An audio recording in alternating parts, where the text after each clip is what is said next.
امور ما امروز وابسته به انقلاب اسلامی. ملت ایران امروز در دنیا بدون انقلاب اسلامی اصلا شناخته شده نیست. انقلاب اسلامی است که ما رو تعریف میکنه. بنابراین باید برگردیم به انقلاب. اگر ما بخواهیم آینده درخشان داشته باشیم که میخواهیم، باز باید برگردیم به انقلاب اسلامی. اجازه بدید یک مرور کوتاهی بکنیم که این انقلاب چه بود. شماها میدونید، اما باید یادآوری بکنید. بعضی از یاد می‌کنند که انقلاب اسلامی یک طغیان و یک شورش و یک حرکت کور بود. بعضی از یاد می‌کنند ملت ما زندگی خودش رو می‌کرد، در یک مقطعی یک باره به خاطر ظلم حکومت طاغوت قیام کرد، انقلاب اسلامی برپا شد و امام آمد از احساسات مردم استفاده کرد، جمهوری اسلامی رو برپا کرد.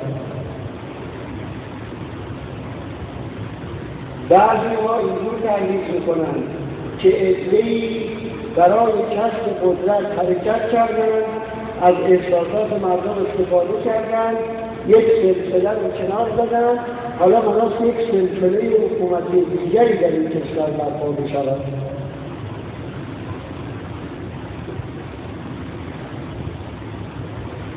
در حالی که اینطور نیست. انقلاب اسلامی ریشه در تاریخ ملت ما دارد. انقلاب اسلامی دنبالی ملت انبیاست. انقلاب اسلامی از جنس ملت انبیاست.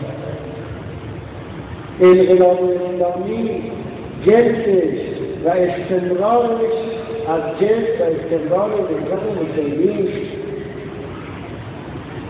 همتون یادتون هست جز اولین شعارهایی که می‌دادیم این بود که نهضت ما مسلمی است.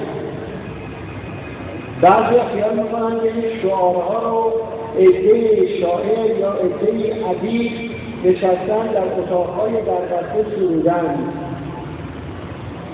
اینطور نیست. این شعار چون با اعماق وجود ما، با فطرت ما، با تاریخ ما، با فرهنگ ما آشنایی داشت، سر زبانهای ملت ما جاری شد. به محض اینکه مطرح شد همه ملت اون رو پذیرفت و یک پارچه فریاد زد